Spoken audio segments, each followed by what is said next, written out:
I'm not a fashion maven. I know that's surprising to everybody out there because of how flash I am as far as my style goes. You would think that I would be up to date on the latest fashion trends and, know all the brands and everything. But I actually hadn't really heard of Ballenciaga. I don't even know if I'm saying it right now. I hadn't heard of it before this recent scandal broke.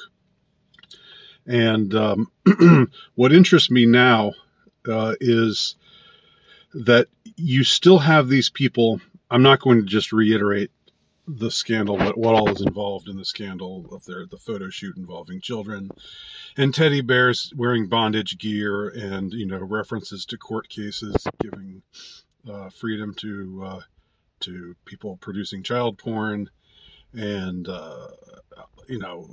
references to artists who seem to enjoy some flavor of child porn, or some like to draw naked children holding body parts and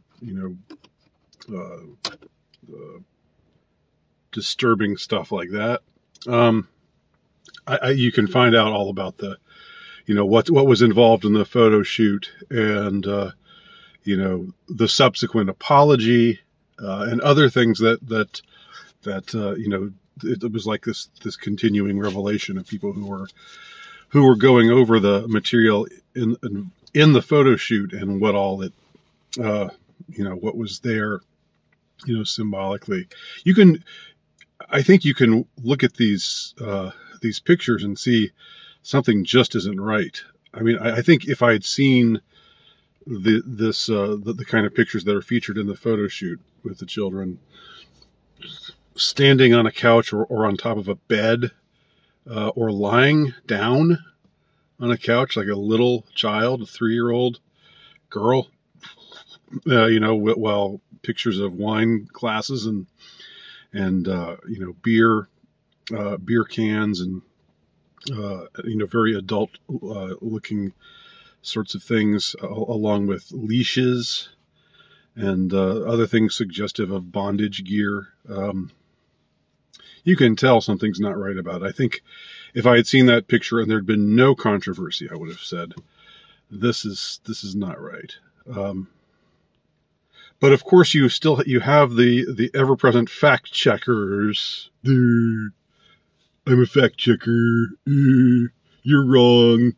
You're just a conspiracy theorist. This is just a moral panic. And that's basically it. I know that was kind of a juvenile imitation there, but that's basically all that they do. That's basically the substance of what they say. They say, no, it's not really bondage gear. You're just paranoid. Or they say, oh, they're just being edgy. It's not really significant. It doesn't mean that they're in favor of pedophilia or anything like that. But the weirdest, just most ridiculous take that I heard was from some people, I guess, sort of on the left, I guess. The ones who on the left who talk about moral panics and who talk about how, all the pedo hunters out there are just QAnon cultists and blah, blah, blah. And basically just sort of, they deflect. They say, don't look at that Ballenciaga, commercial or photo shoot, and all the disturbing stuff that's in it. Look at these fanatics out there, these QAnon types, and they actually tried to draw a comparison. They tried to say that they tried to blame the people who were making a fuss about the Ballenciaga ad. They were trying to blame that on the Colorado shooting, where it was some gay club where a bunch of people got shot and killed. Terrible thing. But the connectedness was just so so thin as to be non-existent? How does that make sense? How does calling out an incredibly powerful corporation for producing pedophilic photo shoots, how does that? How are you saying that leads to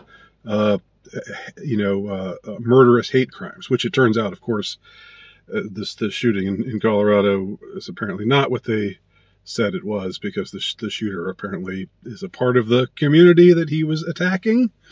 Identifies as non-binary, so that sort of throws a spanner into their work, so to speak. But in any case, even if it was some anti-gay thing, you're telling me that it's anti-gay to say this campaign to say Ballenciaga using children in a photo shoot, that's obviously sexualized, is wrong. That saying that just fuels the fire produces anti-gay violence, makes people into homicidal killers of dwellers of gay nightclubs. How does that make sense? It doesn't.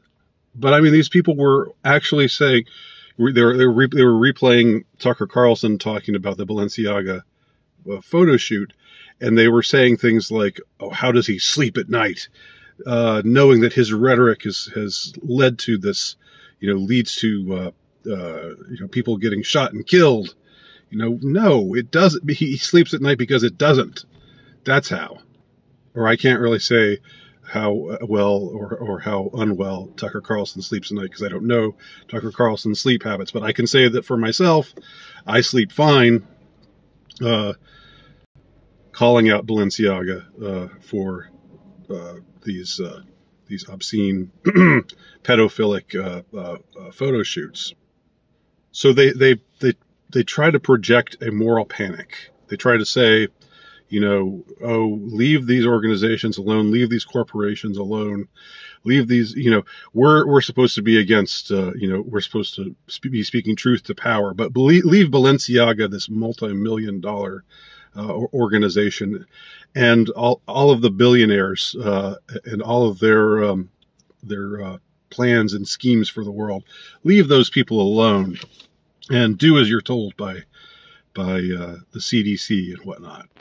Do what authority figures tell you. Don't think for yourself. I mean, that's getting into the wider scheme of things. But, I mean, there's a commonality insofar as every time, there's been a calling out of an organization that has had, that has shown art that is,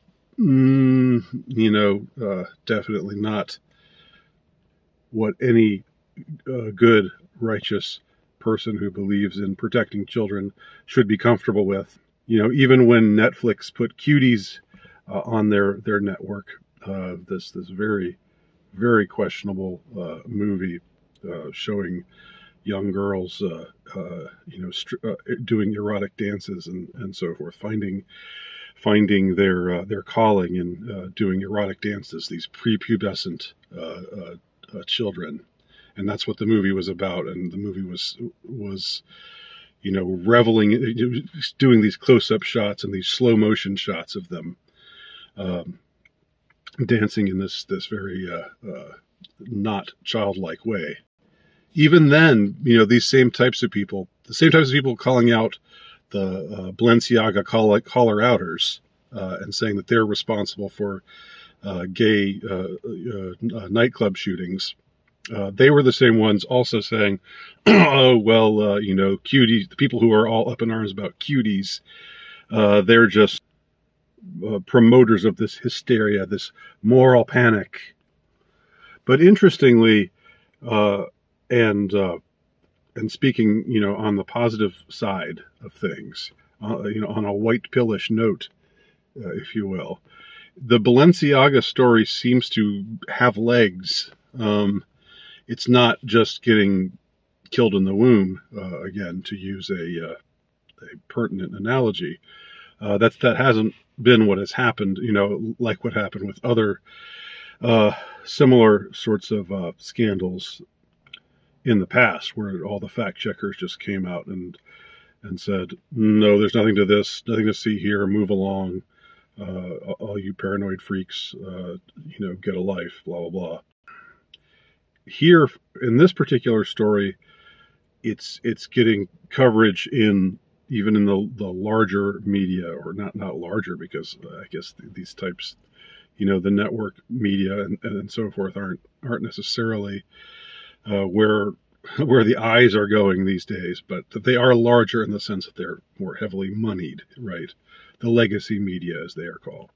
Good Morning America had a story about a Ballenciaga apologizing for the photo shoot, apologizing for this ad campaign, and trying to deflect blame, saying it was the photographer who did it, and they were unaware that this was going on.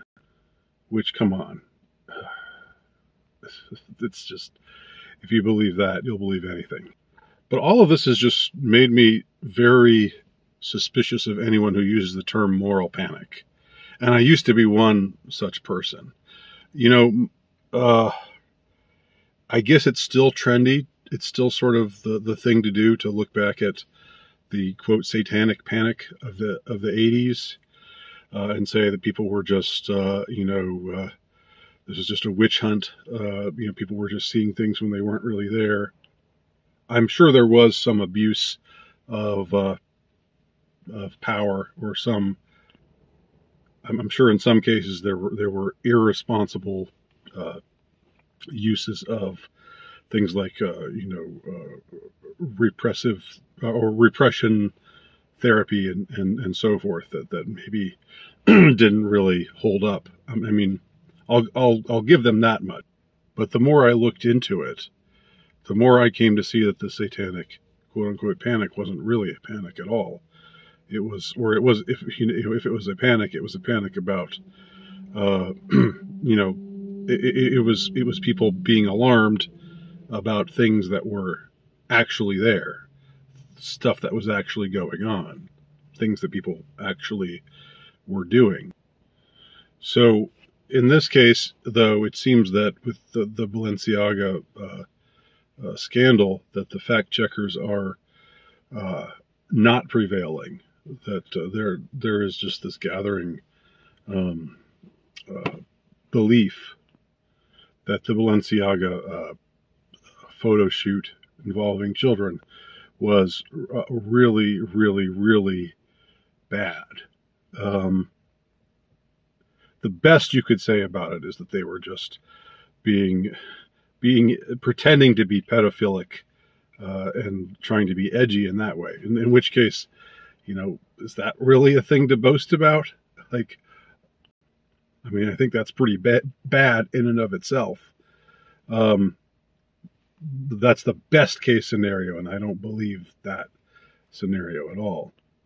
Interesting, though, when the DEFCON 3 broke, how Kim Kardashian and Reese Witherspoon and others were just shooting out these rote kind of virtue signaling statements like, I denounce anti-Semitism in all its forms. Any attack on Jews is an attack on humanity, or whatever. That just virtue signaling, saying the things that they were supposed to say. It's strange how much more how they felt compelled to do that in especially Kim Kardashian, because she's involved with Ballenciaga. Because she was Kanye's ex-wife, she had to come out and make this groveling virtue signaling statement about anti-Semitism, but she doesn't seem to feel compelled to make any kind of statement about denouncing pedophilia. Interesting, isn't it? Interesting, very interesting. It's worse to criticize people of a certain ethnicity than it is to want to screw kids. I don't know. Seems a little backwards to me, but what do I know? Thanks for watching.